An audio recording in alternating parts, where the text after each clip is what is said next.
Hello welcome back to my YouTube channel. I hope you are all doing well. काफ़ी लोगों ने मुझे personally message करके पूछा कि आप कहाँ हैं और वीडियो अपलोड क्यों नहीं करी। तो मैं बताती हूँ कि मैं क्यों नहीं करी थी और मैं कहाँ हूँ। तो जी हाँ, 2 वीक्स, अबाउट 2 और 2.5 वीक्स पहले ना मैं यहाँ पर शिफ्ट हो गई थी हैदराबाद। तो क्योंकि यहाँ पर शिफ्ट होके बंदे को एडजस्ट करना पड़ता है और इस एडजस्टमेंट में ही मेरा टाइम लग गया। कॉलेज में एडजस्ट होना, हॉस्टल में एडजस्ट होना, तो फिर मैं कोई वीडियो अपलोड नहीं कर सकी। हालांकि मुझे वो वीडियो अपलोड करनी थी सिलेबस के ऊपर। तो आज मैंने सोचा कि वो आप लोगों के साथ सिलेबस के ऊपर एक वीडियो अपलोड करूँगी, साथ ही साथ आपको रिकमेंड करूँगी कुछ बुक्स एंड वेबसाइट्स। तो give it a huge thumbs up. So अब हम स्टार्ट करते हैं। सो एज़ यू नो कि एम डी कैट की प्रिपरेशन के लिए टाइम तो बहुत ज़्यादा कम रह गया है, स्पेशली फॉर द फ्रेशर्स, क्योंकि उनके तो एग्ज़ाम्स होने और एग्ज़ाम्स के फ़ौरन बाद एम डी कैट आ जाएगा, तो उनको तो तैयारी के लिए बहुत ज़्यादा कम टाइम मिलेगा। तो एडवांटेज लास्ट ईयर की तरह इस बार भी रिपीटर्स को होगा, क्योंकि रिपीटर्स के पास टाइम बहुत ज़्यादा है प्रिपरेशन के लिए। तो अभी से उनको अगर डिफरेंस क्रिएट करना है ना फ्रेशर्स में और अपने में, तो अभी से प्रिपरेशन उनको ज़्यादा स्पीड अप उनको कर लेनी चाहिए। और इसमें कुछ टिप्स मैं आपको दूंगी प्रिपरेशन में, क्योंकि लास्ट ईयर भी ये हुआ था कि एम डी कैट में MCQs बहुत ज़्यादा आउट ऑफ सिलेबस आए थे, और चाहे आप जो मर्ज़ी कर लें वो MCQs रिमूव नहीं होते। हालांकि ग्रेस मार्क्स उन्होंने दिए थे, लेकिन ग्रेस मार्क्स से क्या हुआ था कि एक जैसे ग्रेस मार्क्स उन्होंने सबको दे दिए थे, जिसकी वजह से मेरिट इंक्रीज़ हो गया था, लेकिन एक जैसा इंक्रीज़ हुआ था, इससे कोई ख़ास फ़र्क नहीं पड़ा था। तो मैं कुछ बातें आपको बताती हूँ कि आपको किस तरह से प्रिपरेशन करनी है इन MCQs के लिए। तो लास्ट ईयर भी ऐसा हुआ था कि टेस्ट पूरा मन चला था, तो जिन बच्चों के शुरू वाली डेट्स में टेस्ट आए थे तो उनको थोड़ा नुकसान ये हुआ था कि लास्ट वाले जो टेस्ट हुए थे उनमें MCQs पहले टेस्ट के रिपीट हुए थे। तो एक वेबसाइट मैं आपको बताती हूँ, wisegod.com। इसमें आपको PMC के पेड टेस्ट, PMC के जो MCQs लास्ट ईयर आए थे पूरे मंथ में, वो सारे आपको मिल जाएंगे। तो यहाँ पर आप प्रैक्टिस करें, ख़ासतौर पे रिपीटर्स, क्योंकि उनके पास अभी ज़्यादा टाइम है। मुझे ये जो वेबसाइट थी ना, ये लास्ट ईयर बहुत लेट पता चली थी, about 4 to 5 days before my test. तो मैंने इसमें से ऑलमोस्ट 400 to 500 MCQ सॉल्व किए थे, जिनमें से 15 से 20 तक मेरे टेस्ट में भी रिपीट थे। और वो वाले MCQs जो कि आउट ऑफ सिलेबस थे, जो हमारी बुक में नहीं थे, ना ही फेडरल में और ना ही हमारी बुक पंजाब बुक में। तो आप इस वेबसाइट को ज़रूर देखें और इसको फॉलो करें, ताकि आप में और फ्रेशर्स में डिफरेंस क्रिएट हो सके। तो आप बात कर लेते हैं बुक्स की, कि हमने बुक्स कौन सी यूज़ करनी है। तो जो पंजाब बोर्ड के बच्चे हैं उनको मैं ये रेकमेंड करूँगी कि अपनी बुक्स तो वो मस्ट पूरी तरह से तैयार करें, लेकिन ख़ास तौर पे जो रिपीटर्स हैं, क्योंकि फ्रेशर्स के पास टाइम कम है, तो रिपीटर्स को ज़रूर चाहिए कि वो फेडरल की बुक्स को एक दफ़ा ज़रूर रीड आउट करें। ख़ास तौर पे मैं हमेशा से अपनी वीडियोस में बताती हूँ कि केमिस्ट्री सेकंड ईयर जो है, ख़ास तौर पे जो ऑर्गेनिक पोर्शन है उसका, वो सारा का सारा आपको फेडरल से तैयार करना है, क्योंकि इस एमडी कैट में तो फेडरल की बुक्स को फॉलो किया ही जा रहा है, लेकिन इससे पहले भी जो एमडी कैट्स होते थे उसमें ऑर्गेनिक का जो पोर्शन है वो हमेशा से फेडरल की बुक से आता है। तो आपको वो तो मस्ट वहाँ से तैयार करना है। फिज़िक्स, आपको बायो भी वहाँ से देखनी है, लेकिन जो फिज़िक्स है अगर वो आप सिर्फ अपनी पंजाब की बुक से करते हैं तो वो दैट्स इनफ, क्योंकि जो फेडरल बोर्ड में भी जो पढ़ाई जाती है फ़िज़िक्स की बुक, वो बेसिकली नेशनल बुक फाउंडेशन ही है, वो KPK बोर्ड की बुक है। तो अगर आप वो पंजाब की बुक से भी करते हैं तो दैट्स इनफ, वो हो जाएगा आपका।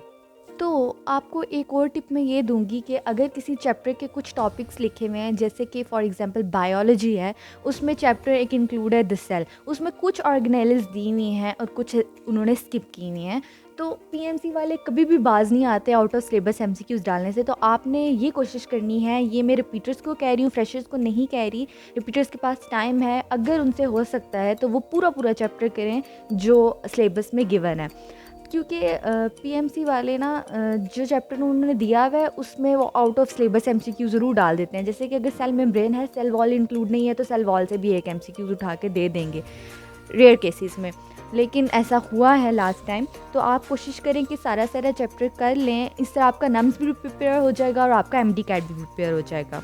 You can see syllabus for MD CAT is available on the website of PMC, which is same as it was last year. तो हम लोगों को पता है कि लास्ट ईयर किस तरह का टेस्ट आया था और क्या क्या एमसीक्यूज़ थे, क्या क्या ब्लंडर्स थे। So follow the tips I am giving to you. So अब आपको ये बताऊं कि जो वेटेज है, जो परसेंटेज है ऑफ़ ईच सब्जेक्ट वो क्या है।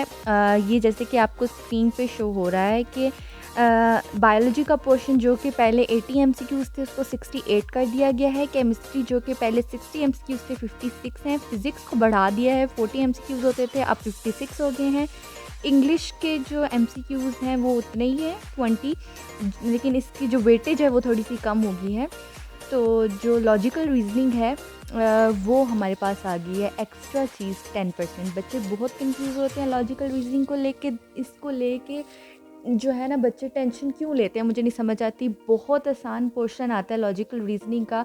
बस आप लोगों को एक चीज़ देखनी है कि आपने वो जो कॉज और इफ़ेक्ट वाले क्वेश्चंस हैं वो, अगर मैं आपको बुक रिकमेंड करूँ तो किप्स की लॉजिकल रीजनिंग वाली बुक है, उसमें एज इट इज़ क्वेश्चंस दिए हुए हैं। वो तकरीबन 10 में से 5, 6, 4 से लेके 6 तक इतनी अमाउंट में आ जाते हैं और वो आराम से आपके हो जाते हैं अगर आपने थोड़ी सी प्रैक्टिस की हुई हो। और दूसरे इसमें आ जाते हैं कि वो जो चेन्स में आते हैं एमसीक्यूज़, लाइक उसमें चेंज आ रही होती है एडिशन की, सब्ट्रैक्शन की, मल्टीप्लिकेशन या डिवीजन की। मोस्टली एडिशन सब्ट्रैक्शन की होती है, तो इसको टेंशन लेने की ज़रूरत नहीं है कि यहाँ पर परसेंटेज लिखी हुई है इजी, मॉडरेट एंड हार्ड, इसको देख लें। लेकिन यहाँ पर इजी 20% लिखा है, लेकिन 50% पेपर बहुत आसान होता है। इसके बाद बात कर लेते हैं टेक्निकल इश्यूज़ की। तो लास्ट ईयर वाकई टेक्निकल इश्यूज़ हुए थे, लेकिन ज़्यादातर उन बच्चों के साथ हुए थे जिनके टेस्ट जो थे अर्ली डेट्स में थे। तो हमारे आने तक वो इश्यूज़ ज़्यादातर रिज़ॉल्व हो चुके थे, लेकिन कुछ बच्चों के साथ बाद में भी हुआ था। तो for the sake of convenience आप लोग ये कर लें कि जो लास्ट ईयर हम लोग को इंस्ट्रक्शंस टीचर्स ने दी थी वो ये थी कि अगर आपने एक दफ़ा एमसीक्यूज़ मार्क कर लिया है तो उसको चेंज नहीं करें बार बार। वो अगर आपने गलत मार्क कर दिया तो वो गलत मार्क हो जाता है इन कंप्यूटर सिस्टम। तो आप सोच समझ के एमसीक्यूज़ मार्क करें ताकि आपको चेंज ना करना पड़े। दूसरी बात ये कि आप एमसीक्यूज़ स्किप नहीं करें, क्योंकि स्किप करने से भी टीचर्स कह रहे थे कि वो आपका जो एमसीक्यूज़ आप एक दफ़ा स्किप कर लेते हैं वो सिस्टम आपका कंसीडर कर लेता है कि उसको आप बाद में मार्क कर भी लें तब भी वो उसको एम्प्टी कंसीडर करेगा। तो आपने ये 2 काम नहीं करने, सोच समझ के मार्किंग करनी है, क्योंकि वहाँ पर टाइम बहुत ज़्यादा होता है। तकरीबन घंटा पहले हम लोग एक टेस्ट सॉल्व करके बैठे होते हैं। तो फिर एक ही दफ़ा सोच समझ के एमसीक्यूज़ मार्क करें ताकि आप इस तरह के टेक्निकल इश्यूज़ से बच जाएँ। मैं खुद भी रिपीटर थी, तो मेरी ज़्यादा सिंपैथीज़ रिपीटर्स के साथ होती हैं। तो रिपीटर्स के पास अब टाइम है थोड़ा-सा, क्योंकि फ्रेशर्स अभी बिज़ी हैं सेकंड ईयर के एग्ज़ाम्स की प्रिपरेशन में। तो अभी ये जो टाइम है इसको अवेल करेंगे तो फिर डिफरेंस क्रिएट होगा आप लोगों में और फ्रेशर्स में, क्योंकि जो ख़ास तौर पे वो वाले बच्चे जो दूसरी साल रिपीट कर रहे हैं उनको काफ़ी प्रॉब्लम होगी। वो अपना जो है एज यहीं से उनको मिल सकता है एमडी कैट में कि अगर वो ज़्यादा नंबर ले लें तो उनको चाहिए कि वो फेडरल की बुक्स फॉलो करें, वेबसाइट्स कंसल्ट करें, डिफरेंट प्रैक्टिस बुक्स को फॉलो करें, पास्ट पेपर्स ज़रूर देखें, पेड टेस्ट जो हर जगह हर एक के पास हैं ऑलमोस्ट, जो लास्ट ईयर पेड टेस्ट थे, तो उन पेड टेस्ट को देखें ताकि आप लोगों की तैयारी ज़्यादा अच्छी हो सके। जितनी ज़्यादा प्रैक्टिस करेंगे उतनी ज़्यादा आपके एमसीक्यूज़ ठीक होंगे, क्योंकि एमसीक्यूज़ बहुत ज़्यादा रिपीट होते हैं। तो ऑल द बेस्ट रिपीटर्स को भी और फ्रेशर्स को भी। तो इंशाल्लाह आप लोगों का MD CAT hopefully out of syllabus बहुत ज़्यादा ना आएगा तो सही, लेकिन ज़्यादा आउट ऑफ सिलेबस ना आए और आप लोग अच्छा परफॉर्म कर सकें उसमें। फिर एट द एंड में ये कहूँगी कि अपने आप को मोटिवेटेड रखें, खुश रखें, अपनी मेंटल हेल्थ पे फोकस करें, डिप्रेशन नहीं लेना, आपने एंजाइटी से दूर रहें, क्योंकि अगर आपकी मेंटल हेल्थ ठीक है तभी आप अच्छे से पढ़ सकते हैं, प्रिपरेशन कर सकते हैं। अल्लाह ताला पर यकीन रखें, क्योंकि उसने आपके लिए जो भी लिखा है वो बेहतरीन लिखा है और हमारे हाथ में सिर्फ मेहनत होती है, रिवॉर्ड तो अल्लाह ताला ने देना होता है। तो बस यही सोच कर आप अपने तरफ से मेहनत करते जाएं और बाकी सब कुछ अल्लाह ताला पे छोड़ दें। इसके अलावा मुझे कुछ बच्चे कह रहे थे कि हम प्रिपरेशन के ऊपर एक वीडियो बनाएं। अगर आप मुझे कमेंट सेक्शन में बोलेंगे तो मैं ज़रूर बनाऊंगी।